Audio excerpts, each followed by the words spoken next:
हरियाणा में नए डीजीपी की तैयारी। सरकार ने 7 आईपीएस अधिकारियों का पैनल किया तैयार। पैनल में छुट्टी पर चल रहे पूर्व डीजीपी शत्रुजीत कपूर का नाम भी शामिल।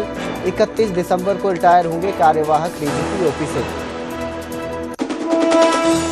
दुबई के बाद चंडीगढ़ पहुंचा लॉरेंस बिश्नोई और गोल्डी बराड़ का गैंग वॉर। गैंगस्टर इंद्रप्रीत पैरी की बीच बाजार गोलियों से भूनकर हत्या। कथित पोस्ट में लॉरेंस ग्रुप ने ली जिम्मेवारी। गोल्डी बराड़ ने कहा, अब तेरी उल्टी गिनती शुरू। गुरुग्राम थाने में फरियादी बनकर पहुंचे डीजीपी ओपी सिंह। गेट पर तैनात संतरी ने नहीं पहचाना। रिपोर्ट लिखवाने के लिए भेजा ड्यूटी अफसर के पास। फिर होगी 1 करोड़ 17 लाख में बिके वीआईपी नंबर की नीलामी। बोली लगाने के बावजूद पैसा जमा करने नहीं पहुंचा खरीदने वाला शख्स। शुक्रवार को नई सीरीज के नंबर के साथ HR 88B 8888 के लिए फिर लगेगी बोली। लाइन्स के प्रायोजक पतंजलि गाय का घी, माँ का भरोसा, प्यार से परोसा।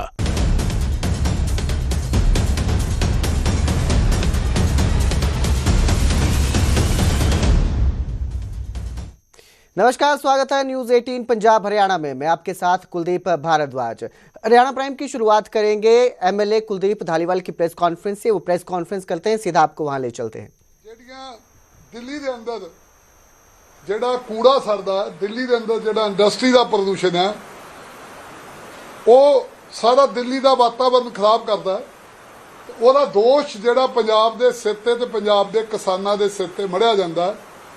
ਸੋ ਕੱਲ ਦੀ ਜਿਹੜੀ ਵਾਤਾਵਰਨ ਮੰਤਰੀ ਦੀ ਸਟੇਟਮੈਂਟ ਹੈ, ਉਹਨੇ ਕਲੀਅਰ ਕਰਤਾ ਕਿ ਕੇਂਦਰ ਤੇ ਦਿੱਲੀ ਦੀ ਬੀਜੇਪੀ ਸਰਕਾਰ ਜਿਹੜੀ ਹੈ, ਉਹ ਪੰਜਾਬ ਨੂੰ ਤੇ ਪੰਜਾਬ ਦੇ ਕਿਸਾਨਾਂ ਨੂੰ ਜਿਹੜਾ ਉਹ ਗਮਰਾਹ ਦਿੱਲੀ ਦੇ ਲੋਕਾਂ ਨੂੰ ਗਮਰਾਹ ਕਰਦੀ ਸੀਗੀ ਔਰ ਸਾਨੂੰ ਬਦਨਾਮ ਕਰਦੀ ਸੀਗੀ।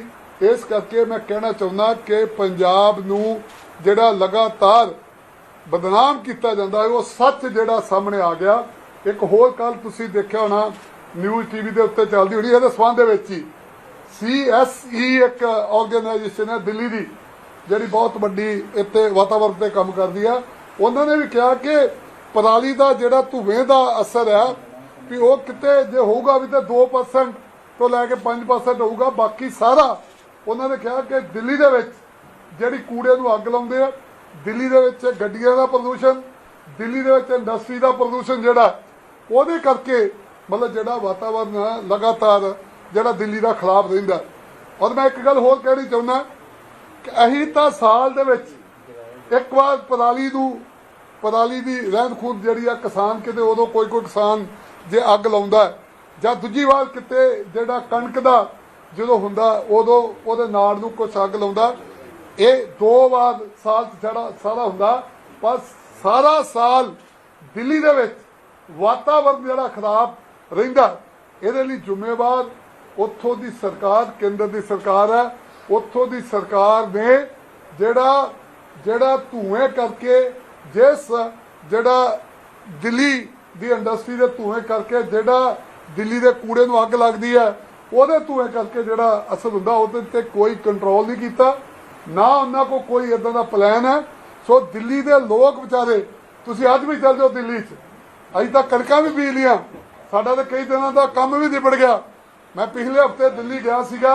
ਦਿੱਲੀ 'ਚ ਸਾਹ ਲੈਣਾ ਔਖਾ, ਇੰਨੀ ਬੁਰੀ ਹਾਲਤ ਹੈ।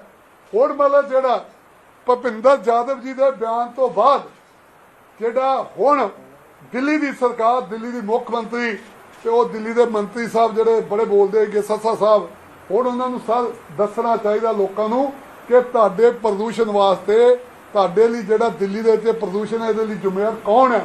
ਸੋ ਮੈਂ ਕਹਿਣਾ ਚਾਹੁੰਦਾ ਕਿ ਇਹਦੇ ਲਈ ਬੀਜੇਪੀ ਜ਼ਿੰਮੇਵਾਰ ਸੀਗੀ, ਇਹਦੇ ਲਈ ਦਿੱਲੀ सरकार बीजेपी दी, केंद्र सरकार दी जिम्मेदार सीगी। आगे बढ़ेंगे, बात करेंगे इनेलो राष्ट्रीय अध्यक्ष अभय चौटाला की, जिनकी सुरक्षा को लेकर पंजाब और हरियाणा हाईकोर्ट में सुनवाई हुई।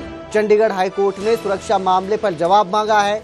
केंद्र हरियाणा और यूटी चंडीगढ़ से जवाब मांगा गया है। हाईकोर्ट ने 16 दिसंबर तक जवाब दाखिल करने की मोहलत दी है। दरअसल फोन पर विदेश नंबर से मिलने वाली धमकियों के बाद अभय सिंह चौटाला ने सुरक्षा बढ़ाने के लिए हाईकोर्ट में याचिका लगाई थी। 15 जुलाई को विदेशी मोबाइल नंबर से बड़े बेटे कर्ण चौटाला को अभय सिंह चौटाला को लेकर धमकी मिली थी और उन्हें सीमा में रहने की धमकी दी गई थी। इस मामले में चंडीगढ़ पुलिस अभी तक कोई कार्रवाई नहीं कर पाई, जिसके बाद अभय सिंह चौटाला ने हाई कोर्ट में याचिका लगाई थी, जिस पर आज सुनवाई हुई और हाई कोर्ट ने 16 दिसंबर तक जवाब मांगा है केंद्र, हरियाणा सरकार और चंडीगढ़ से। अभय सिंह चौटाला जी की तरफ से हाई कोर्ट में एक याचिका लगाई गई थी।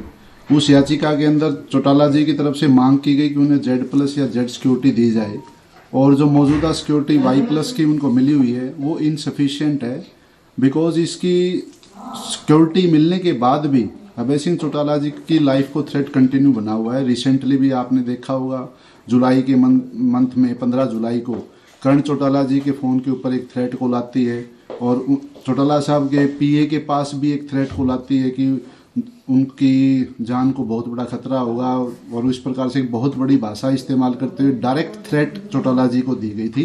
उसके आधार पर हमने एक रिप्रेजेंटेशन भी केंद्र सरकार को, हरियाणा सरकार को और UT प्रशासन को दिया कि जो थ्रेट जो आई है उसकी जो एक्शन लेना है वो एक्शन आज तक नहीं लिया गया है। दूसरा, जो थ्रेट जो सिक्योरिटी मिली हुई थी Y+ की, वो Y+ की सिक्योरिटी इनसफिशिएंट है, क्योंकि उन्हें स्टेट से बाहर भी जाना होता है। तो स्टेट के अंदर तो ये सिक्योरिटी मिली रहती है, लेकिन स्टेट से बाहर ये सिक्योरिटी मिलती नहीं। तो वहाँ पर चौटाला जी को कई ऐसे टूर प्रोग्राम होते हैं स्टेट से बाहर भी, राजस्थान, पंजाब, उत्तर प्रदेश, मध्य प्रदेश, उन्हें वहाँ जाना होता है।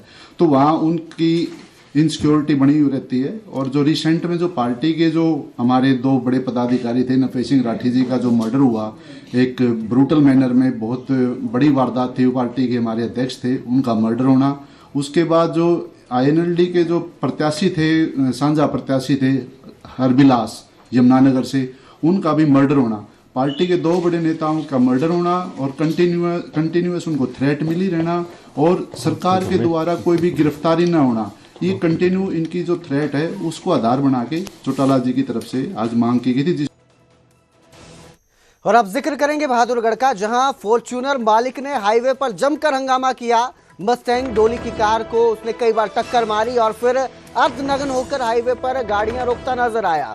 द्वारका एक्सप्रेसवे पर साइड को लेकर कहासुनी हुई, घायल होकर फॉर्च्यूनर चालक अस्पताल जा पहुंचा। इसके बाद दूल्हे के मामा के बयान पर FIR दर्ज की गई। बहादुरगढ़ के बलौर गांव का ये पूरा जो मामला है बताया जा रहा है। फॉर्च्यूनर मालिक जो है वो भी उसी गांव का, बालोर का बताया जा रहा है, जहां पर शराब के नशे में पहले उसने डोली वाली गाड़ी जो मस्टैंग कार थी उसको कई बार टक्कर मारी और फिर अर्धनग्न होकर हाईवे पर जमकर हंगामा किया, ड्रामा किया और फिर घायल अवस्था में खुद ही अस्पताल जा पहुंचा।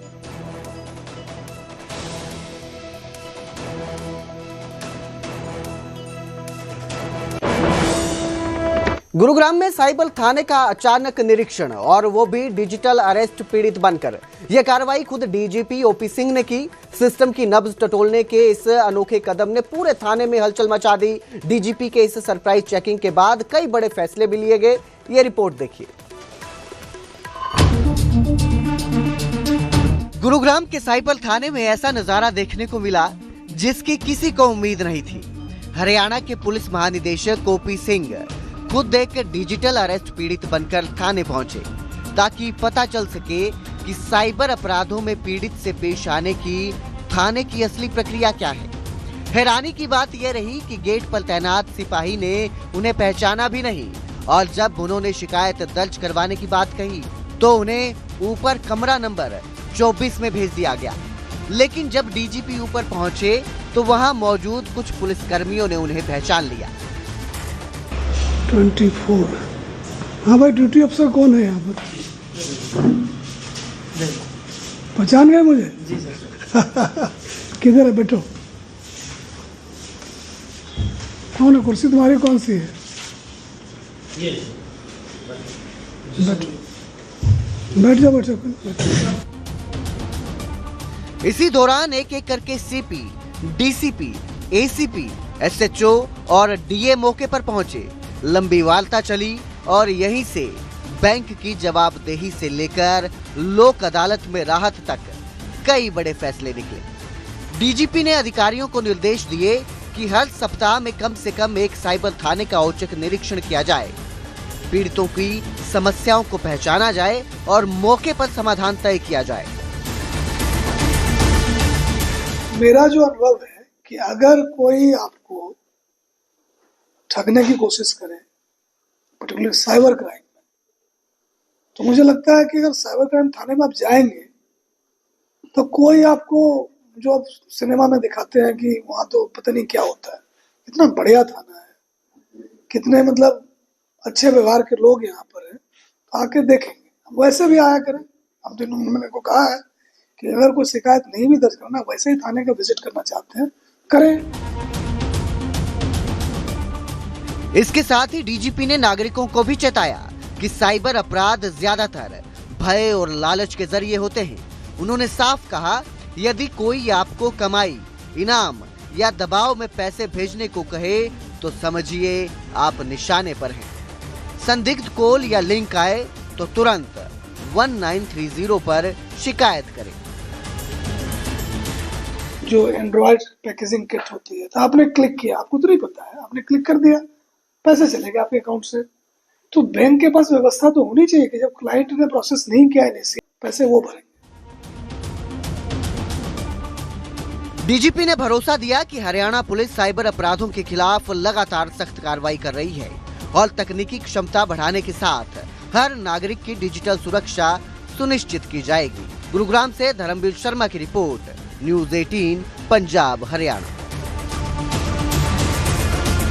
हरियाणा के नए डीजीपी के लिए पैनल तैयार है। सरकार ने 7 आईपीएस अधिकारियों के नाम सुझाए हैं। पैनल में शत्रुजीत कपूर का नाम भी शामिल है। आईपीएस पूरन कुमार सुसाइड केस में शत्रुजीत कपूर जो हैं वो छुट्टी पे चल रहे हैं। अभी ओपी सिंह के पास डीजीपी का एडिशनल चार्ज है। 7 अधिकारियों के पैनल में ओपी सिंह का नाम नहीं है, क्योंकि ओपी सिंह 31 दिसंबर को रिटायर्ड हो रहे हैं और फिलहाल कार्यवाहक डीजीपी का पदभार संभाले हुए हैं। लेकिन अब नए साल पर हरियाणा को नया डीजीपी मिल सकता है, जिसके लिए पैनल तैयार किया गया है और 7 आईपीएस अधिकारियों के नाम सुझाए गए।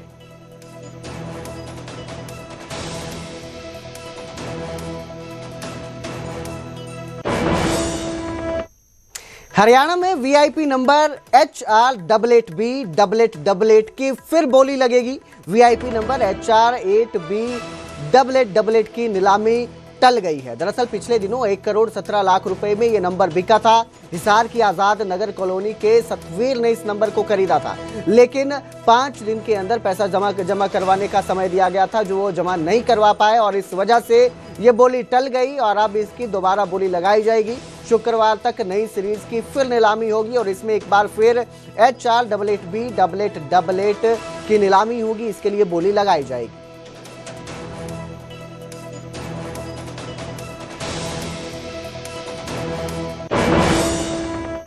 जींद में 1 साल पहले बनाई गई सड़क अचानक 12 फीट धंस गई और वजह वही पुरानी सीवरेज लाइन का लीकेज और ओवरलोड ट्रकों से गुजरना।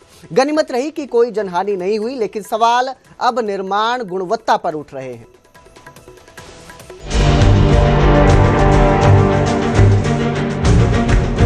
जींद के चक्कर मोड़ इलाके में ऐसी आवाज गूंजी जिसे सुनकर आसपास के लोग सिहर उठे।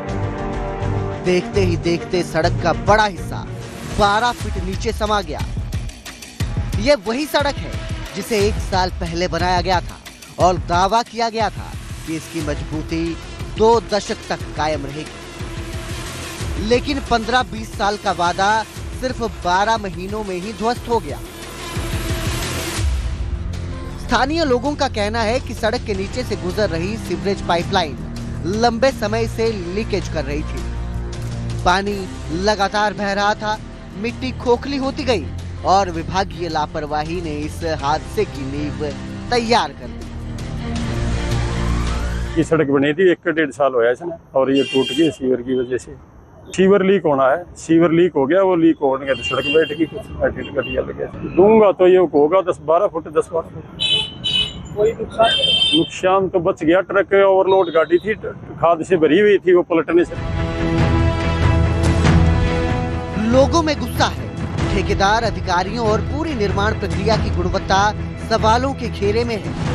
उधर इसी बीच कांग्रेस जिला अध्यक्ष ऋषिपाल भी मौके पर पहुंचे और सरकार पर तीखे सवाल उठाते हुए जिम्मेदारों पर कार्रवाई की मांग की। सत्ता में बीजेपी सरकार है, असली फर्ज तो उनका ही बनता है। वो भाई इस ओर ध्यान दें। हमारे आदरणीय विधायक जी और जो डिप्टी स्पीकर जी हैं उनको संज्ञान में लाना चाहता हूँ। ये बात, इसका तुरंत समाधान किया जाए।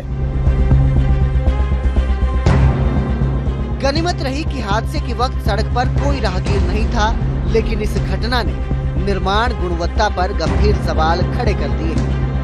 खैर, जब करोड़ों की लागत से बनी सड़क एक साल में धंस जाए तो जिम्मेदारियों की जांच सिर्फ कागजों पर नहीं, धरातल पर होनी चाहिए। जींद से विजेंद्रपुरी की report, news 18 Punjab Haryana.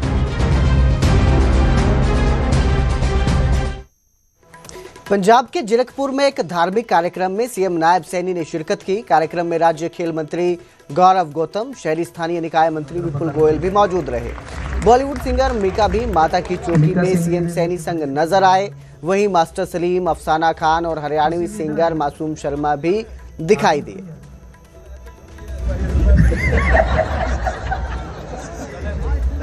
Please please please sir sir sir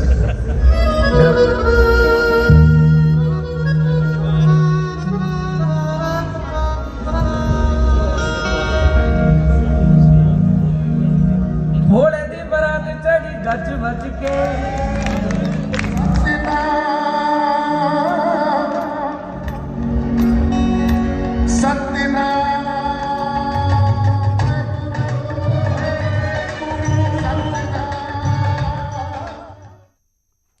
Canada के राजदूत क्रिस्टोफर कूटर ने सीएम सैनी से मुलाकात की। संत कबीर कुटीर में यह मुलाकात हुई, जिसमें हरियाणा कनाडा में संबंध बढ़ाने को लेकर चर्चा हुई। कनाडा के विश्वविद्यालय हरियाणा में स्थापित करने को लेकर भी सीएम और कनाडा के राजदूत के बीच चर्चा हुई। हरियाणा में निवेशकों के लिए विस्तृत रोड मैप तय किया गया है। वहीं हरियाणा के स्किल्ड युवाओं को कनाडा रोजगार देगा, इसको लेकर भी बातचीत हुई। विद्युत उत्पादन, वेस्ट टू एनर्जी और खनन में भागीदारी को लेकर भी सीएम और कनाडा के राजदूत क्रिस्टोफर कूटर के बीच बातचीत हुई और दोनों के बीच कनाडा में हरियाणा के उद्यमियों को व्यापार सहायता, विदेश सहयोग को लेकर भी चर्चा हुई। विदेश सहयोग विभाग की देखरेख में ये बैठक हुई है।